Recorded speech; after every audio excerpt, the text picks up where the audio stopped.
Iowa events celebrating Hispanic Heritage Month are being canceled due to the federal government's crackdown on immigration. Both the Viva Ottumwa Latino Festival and the Latino Festival of Washington were called off. Local 5's Alex Fulton shares the factors that led organizations to their decision. Alex. Well, Larissa, this would have been the 10th year of the Viva Ottumwa Latino Festival. Around 4,100 Hispanic people live in Ottumwa, and concerns coming from them prompted organizers to reconsider. When I was talking to one community member, she says, what if, we're gathering together and then ICE happens to show up? Sandra Trejo Werfs says it never occurred to her that ICE could be at Viva Ottumwa until one Ottumwa community member approached her. And I want to have it in my conscience, because I said it was okay, they came, and then something happened. After careful consideration, Trejo Werfs and the League of United Latin American Citizens Ottumwa canceled the annual celebration. I wouldn't want it to be marred by something negative happening, like, the potential for ICE raids. On top of that, organizers worried turnout could be low at the September festival after some expressed they wouldn't go. They could not attend this year's festival because they didn't want to be a target, of the situation that is going on. Trejo Werfs says the response to the cancellation has been overwhelmingly positive. They know that we're living hard times, and that's the response that we're getting.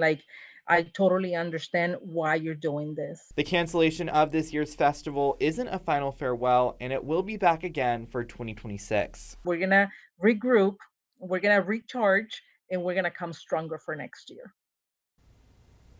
Smaller events held by LULAC Ottumwa, including the Dia de los Muertos celebration in November, will still go on as planned this year. Larissa. Also today, State Auditor Rob Sand, the only Democrat holding statewide office, announced his bid for governor. Our Connor O'Neill talked with Sand soon after that announcement. After months of expectation from many, State Auditor Rob Sand officially announced his bid to run for governor. Sand is currently the only Democrat elected to statewide office in Iowa and said he is running because the current state government is not working and is not there for everybody. I don't really care about the party piece. I want somebody in there that is focused on actually serving everyone. And the establishment on the other side right now is very clear.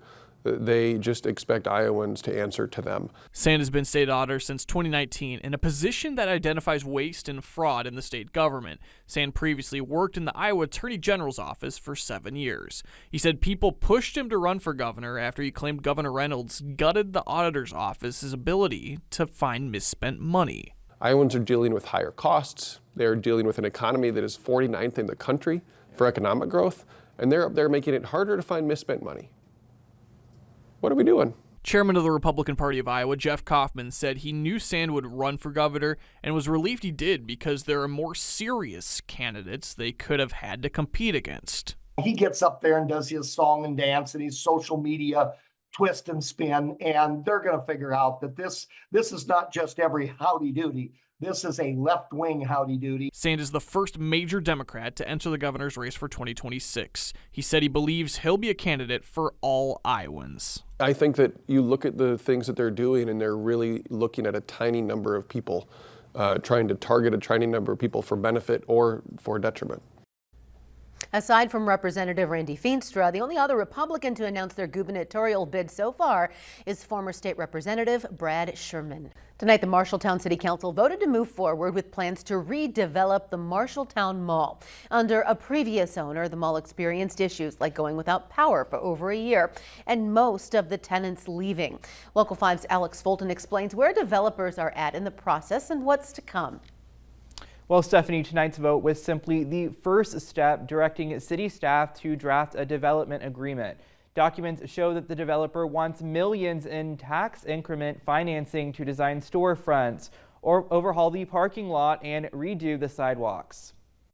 New life could be coming to the old Marshalltown Mall, recently bought by Texas-based developer Reserve Development. This is the greatest opportunity we've seen in 30 years. Developers argue they need $7.25 million in tax increment financing over 20 years to create these shops at Marshalltown. And without the economics, it doesn't make sense. We'll never attract people other than Goodwill Industries and a church. At a city council meeting Monday night, Glenn Kiddo with Reserve Development wouldn't say what stores are looking at moving in. They've all signed letters of intent. They all want to be here, but it's a process. Unfortunately, it's a long process. Some Marshalltown residents expressed excitement to have more shopping options, whatever they may be. Probably 50% or more of the needs outside of groceries come from outside of Marshalltown, either through the internet or going to Ames, Des Moines. Others argued they're concerned the new shopping center will only hurt local businesses. What impact's going to be on our current business downtown if we add another hurdle to them?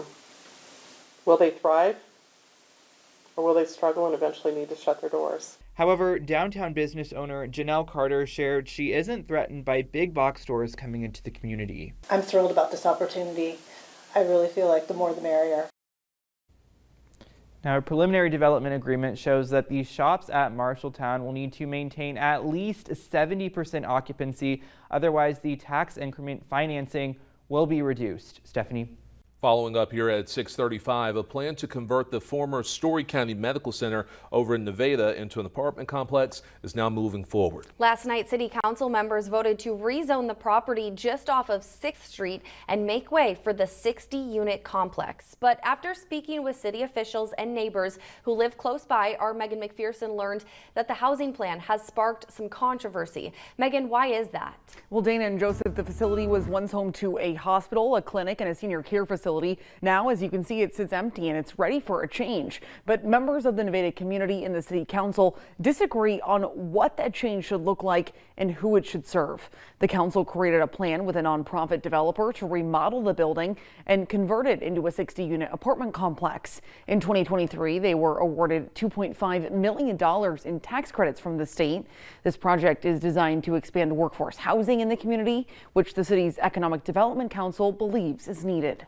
We just feel like it's a limiting factor not having a wide variety of housing available for folks that choose to work here but aren't finding things in a place to live. And so it's really driven by that. Now, to convert the building, a zoning change for the property was required. Ahead of the final reading at last night's city council meeting, over a dozen concerned residents shared their opposition to the plan. My biggest concerns are the probable increase in crime levels that will result from housing of this density being introduced to a neighborhood like this. We want growth, but we want it properly. We don't want this, which is malignant growth. And the city voted to rezone the property, which means that construction can now begin. And I'm told that developers will file their building permits and start that process today. Now, the state has passed legislation to stop cities from banning consumer fireworks from being shot off on certain holidays like July 4th. Cities like Des Moines, Ames, and Iowa City are among those who would have to remove its bans if the bill is signed into law. Now, as our Connor O'Neill reports, fireworks companies are celebrating the move, while opponents say we need to keep safety in mind. On Monday, the Iowa House passed a bill lawmakers have amended for months. If signed into law, cities and counties will be prohibited from banning or limiting the use of fireworks on July 3rd and 4th and on New Year's Eve, regardless if a city has an ordinance banning fireworks already. Freedom Fireworks, which has 9 stores throughout Iowa, said they believe this legislation will be a positive in terms of consumer demand. I mean, that's going to be good for sales. And I think it'll be a good thing for everybody to be able to celebrate the 4th of July, to celebrate their freedoms. Opponents of the bill expressed concern that police and fire departments will receive more calls for service if fireworks are allowed in cities that currently have restrictions. They also said we need to be aware of veterans with PTSD and pet owners who may be sensitive to the explosion of fireworks. I enjoy a good firework display, but I also think we need to be certain that's what's in the best interest for everybody. And I think eliminating the consumer fireworks is the route that we need to take at this point. Well, even with all the potential local changes happening, Freedom Fireworks still says it's dealing with something else, and that's tariffs. Most fireworks come from China. Before China and the United States agreed to pause most of its tariffs on each other, Freedom Fireworks said it had to pay a 60% tariff on a huge shipment of fireworks it had coming into the country. At that point, the company says it's not even worth buying more fireworks because of the loss they're taking every time they have to pay that additional tax. Oh, with the House passing the state's bill on Monday, it's already gone through the Senate, so it heads to the governor's desk for her signature moving forward. Well, 2 of the 59 white South Africans who recently came to the U.S. under refugee status will be resettling right here in Des Moines. President Trump said the group got refugee status after they experienced discrimination and racial violence in their country. Local 5's Alex Fulton talked with one official with Lutheran Services in Iowa, an agency assisting one of the families. Alex, what did he tell you about the agency's role in resettlement? Well, Stephanie, Nick Wirtz with Lutheran Services in Iowa said this wasn't the typical resettlement process. Normally, representatives from Lutheran Services in Iowa would work with families for about 6 months before they come to the U.S. In this case, they were referred to the agency by the U.S. government and didn't learn they were arriving until last week. Welcome. Welcome to the United States of America. Dozens of white South African refugees landed in the U.S. on Monday, and 2 will be calling Des Moines home. In a statement to Local 5, Nick Wirtz with Lutheran Services in Iowa said, quote, his and other agencies received a referral from the U.S. government. We're going to meet with one family and find out their needs, end quote. In January, an executive order halted all refugee arrivals into the U.S. That's exactly why some people, including West Des Moines pastor Reverend Milton Cole, are frustrated. Why these people all of a sudden have a priority over other people. It's very confusing. But much of this administration, much about these times are confusing. In Washington, D.C. in the 90s, Cole protested apartheid, a period of segregation in South Africa enforced by the white minority government. Apartheid is a terrible situation in South Africa that was imposed on them when the Dutch came and then English came. In particular, Cole questioned why Afghan refugees, a historically close U.S. ally, aren't getting the same treatment as South Africans. Today I hear that Afghanis that were friendly with us, supportive of us in that long war there, they're all being shipped back to Afghanistan. Wirtz said this particular group of South African refugees were chartered into the U.S. Future families expected to arrive in the coming months will be responsible for their own flights. Now, Wirtz added that he's concerned for the refugee families who had flights suddenly canceled under Trump's previous executive order. One family got here last fall, and their son was supposed to arrive in Des Moines in February. Wirtz is still waiting to hear back from the federal government on what will happen with that case. Stephanie. Well, 1 week from today will mark 1 year since an EF4 tornado swept through the city of Greenfield in Adair County. 5 people died, dozens were injured, many homes were destroyed, leaving behind horrific scenes of devastation. The tornado also damaged the city's hospital. Since then, the hospital has reopened and homes are popping back up all over the place. As our reporter Connor O'Neill and chief photographer Don Schmidt show us, one family got to see their new home being built right before their very eyes today. The recovery and rebuilding efforts in the city of Greenfield over the past year has just truly been incredible. From members of the community to volunteers and organizations like Habitat for Humanity. This week, they're building these 2 homes for a couple of families who lost their homes in that tornado nearly a year ago. Wednesday's work has a lot of people smiling, and for a good reason. Futures are being constructed for people living in Greenfield like Minna Tootle. He's like, oh my gosh, they're doing stuff where our house is supposed to be. And it was just the foundation. So every day after that, we've been coming by and like walking around peeking and just looking. For Tootle, her home is actually being rebuilt after the tornado last year destroyed it. But this construction has her optimistic. You know, and as the town kind of rebuilt, I think so did like our hope for the community and our hope for our lives. Greater Des Moines Habitat for Humanity, volunteers and sponsors are coming together this week to build these 2 homes from the foundations to the roofs. Habitat has been rebuilding in 4 places across Iowa that were impacted by severe weather last year, including in Greenfield. Just the turnaround of what they've been able to do in less than a year since the tornado hit is, I can't even believe it. I thought nothing had happened. They've been able to rebuild so fast. Habitat said it's been looking most forward to this build. This really represents hope, and you just, as you talk with the families, you see that they're able to look forward and see hope, and they've got plans for the homes and what these homes mean for them, and so it's exciting to be a small part of that. Reporting from Greenfield, Connor O'Neill, Local 5 News. Volunteers will continue to build these homes through the end of the week. Families will move into them in the fall. The legislative session is expected to come to a close any day now. Local 5's Alex Fulton has been bouncing between the two chambers. Alex, how close are lawmakers to calling it a night? Well, Stephanie, both chambers are either at ease or caucusing, working late into the night, trying to end this legislative session. Lawmakers have almost gone 2 weeks without pay because they haven't passed a budget just yet. Now today, the Senate did approve a bill allowing private school students to participate in extracurriculars at public schools. That's only if they live in the district and the extracurricular hasn't been offered in the past 2 school years. An amendment was added in for this to take effect on August 1st to avoid interfering with summer sports. The amendment means this bill will now head back to the House for another vote. I don't think people understand where extracurricular activities, how they're funded. They're funded out of the general fund, the coach's salary, the director's salary, transportation. When it comes to football, it's helmets, shoulder pads, all that kind of safety equipment. And we're talking about very small private schools. So for me to add 2 of the Christian school kids into my junior high football program didn't cost me a dime. I already had coaches. I already had a bus going to the games. Another bill passed in both chambers today lowers the maximum unemployment tax rate from 7% to 5.4%. This is a tax that businesses pay with the funds going into Iowa's Unemployment Trust Fund, which is then given to laid-off workers. Most workers will now receive 33.4% versus 66.7% of their salary under the bill. Governor Reynolds, in a release today, said the state is over-collecting taxes.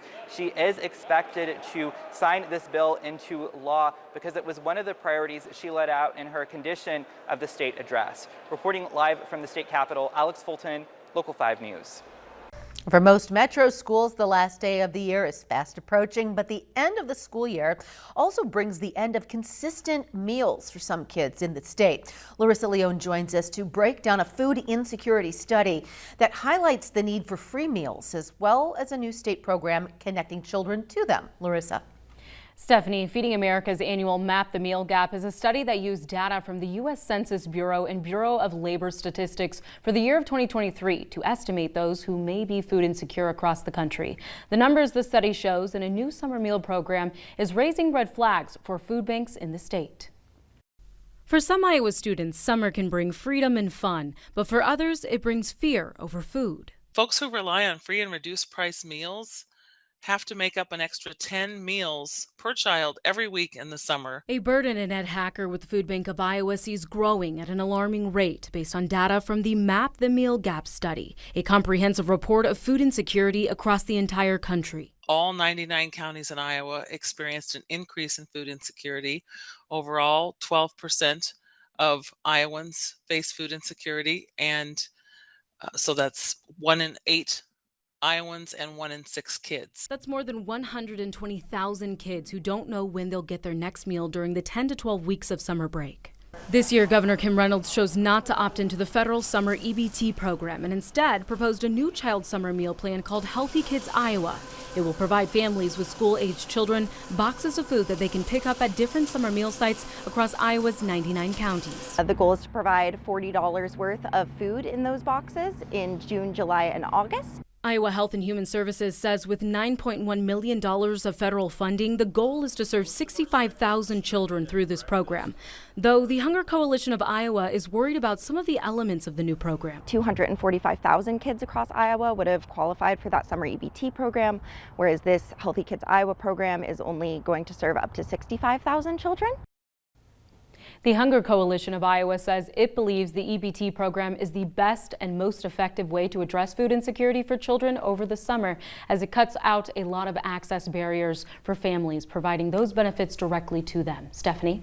Larissa, thank you. Now, in the announcement of the Healthy Kids Iowa program last week, Governor Reynolds said the plan would provide kids with healthier food at a lower cost. She said in part, quote, "Together we're building on the strong foundation already in place to better meet the unique needs of Iowa's children and families." News here within honestly just the last couple of minutes here at 6:33. The 2025 legislative session has officially come to a close. Now this comes after lawmakers worked all night to finalize that state budget, and our Megan McPherson has been following this all morning, is live from the State House. Megan, what are things like right now out there? Yeah, Dana, Joseph, just within the last 2 minutes, I would say the House officially gavelled out for the 2025 legislative session. That's something that we saw the Senate do just about 30 minutes ago. And again, this is that 24-hour sprint, right? They started at about 8:40 a.m. yesterday. So almost 24 hours. They almost pulled that full marathon shift here at the State House to get these things done, to pass those final appropriations bills and to end the 2025 legislative session. This was supposed to end back on May 2nd. They've been working for 2 weeks in overtime without that per diem pay. So the incentive to get this done is there. And that's why they stayed late into Thursday morning, of course, after working all day Wednesday to get this done. The last couple of orders of business, again, related to the state budget. So they've been working all week to pass several appropriations bills dealing with various departments such as transportation and health and human services. Now also the Senate needed to pass, and the House as well, but they both needed to pass that sports wagering fund bill. We know that in the last couple of weeks, the House and Senate, they needed to come to an agreement about a budget compromise. And part of that funding, for example, we talked about the money for the para-educators here in the state. That's something that they had agreed on. That funding is actually coming from Iowa's sports wagering fund. So those were some of those last orders of business that needed to get done in order for them to sort of reach that agreement, because we know that they need to pass the state budget in order to end the session. So 2 weeks of overtime, a dramatic finish, guys, that overnight sprint to the finish in order to get things done. There's certainly been a lot of memories that these lawmakers have made in this session. There's a lot of things that are notable in terms of what they have passed, but now they can finally go home and get some sleep now that the session has officially come to a close. We're live at the State House this morning. Megan McPherson, Local 5 News. Well, for the 2025-26 school year, staff will look completely different at Bright Beginnings Preschool. This after the district announced they would not be extending contracts of their current teachers. Local 5's Larissa Leon spoke to school leaders and a parent about the shakeup. Larissa, what did they tell you? Stephanie, 5 teachers at Bright Beginnings Preschool have been notified that they will not be receiving contract extensions for the next school year. School officials have indicated that there is little they can share about the reasons behind this decision, while parents are trying to understand why the action was taken. It's just really difficult for me to see them go in this way. It's been a hard year for Holly Caldwell and her young son, Jack. The 4-year-old suffered a medical emergency that brought on an extended hospital stay. She says his teachers at Bright Beginnings Preschool in Ankeny were there for her family through it all. They were so kind to us when he was sick. All the teachers came together and sent gifts and sent cards and were texting constantly and praying for him and coming to the hospital. After receiving this email from Bright Beginnings school officials announcing those teachers would be let go, Holly was left with the big question of why. They just keep coming back to, we can't speak on it because there's an investigation. We reached out to the school to see if we could answer that question. Lead pastor Mike Janes says there's not much information they can share, as the termination of the teachers is currently under investigation. We definitely want to protect the privacy of our teachers. We can't comment on personnel issues, but we can say that the child experience was great. They were very good in the classroom. Holly says the teachers were let go 2 days after parents' deposits for next school year were due, and a couple days after a fundraiser was held for those teachers. Though Janes says the school will give that money back. We have refunded deposits and tuition to parents that have requested that, and we have also refunded any donations that they've made if they request it. Even though money is being returned, Holly says many parents' peace of mind is not. I just really loved those teachers, and I feel like they were robbed of a wonderful last day of saying goodbye to all these students, some that were going to go to kindergarten next year. And then, say, see you later to the ones that were going to be back next school year. And it just feels like it all could have been handled differently. Jane says Bright Beginnings is open to speak to concerned parents one-on-one, but they will not be holding a community meeting because, quote, those kind of meetings tend to generate more heat than light, end quote. Stephanie? The Lincoln boys soccer team is having a breakout season, and even though the team's past records may not have reflected it, this success has been brewing for the last few years. When Joe Citanora took over as Lincoln's head soccer coach, there were a lot of growing pains. This has been a culmination of 3 years of suffering, I guess, right? 3 years of going through a lot of pain, a lot of anguish, and a lot of self-questioning. All of the losses and frustration helped bring about a culture change and a renewed motivation to turn things around. Just being committed to the teammates, being committed to the task at hand, and focusing and continuing to learn every time we're on the field, regardless if it's practice or a game. As long as we're getting better, as long as we're improving, then we've won. Slowly but surely, the progress began to show. Honestly, coming into the season, we were feeling really down about our past seasons, but coming into it, new players, knowing we were going to come in strong, I feel like we exceeded our expectations a bit. This season, it all finally clicked. Lincoln has a winning record and is ranked in the top 10 in Class 4A. We come here every day and we try to get better every single day, you know. But I feel like we still have a lot to prove. And during these last few games of the season, I feel like we are going to prove ourselves. Right now, we're just trying to go to state and win it, obviously. But we just have to push harder. For so long, they've been overlooked and underestimated. Now, they're in the midst of something special. And being a team the South Side can take pride in has fueled their motivation. Growing up, you know, I had older siblings come here, you know, they were part of, you know, winning programs, successful programs, but still fell short, you know. But I mean, now, you know, I can carry on, you know, the legacy and stuff like that. I mean, it feels good. I mean, it feels good to, you know, show the community, show the South Side, you know, that we're capable of, you know, doing something good here. Regardless of how the rest of the season turns out, this year's group has already set a strong foundation for more successful seasons to come.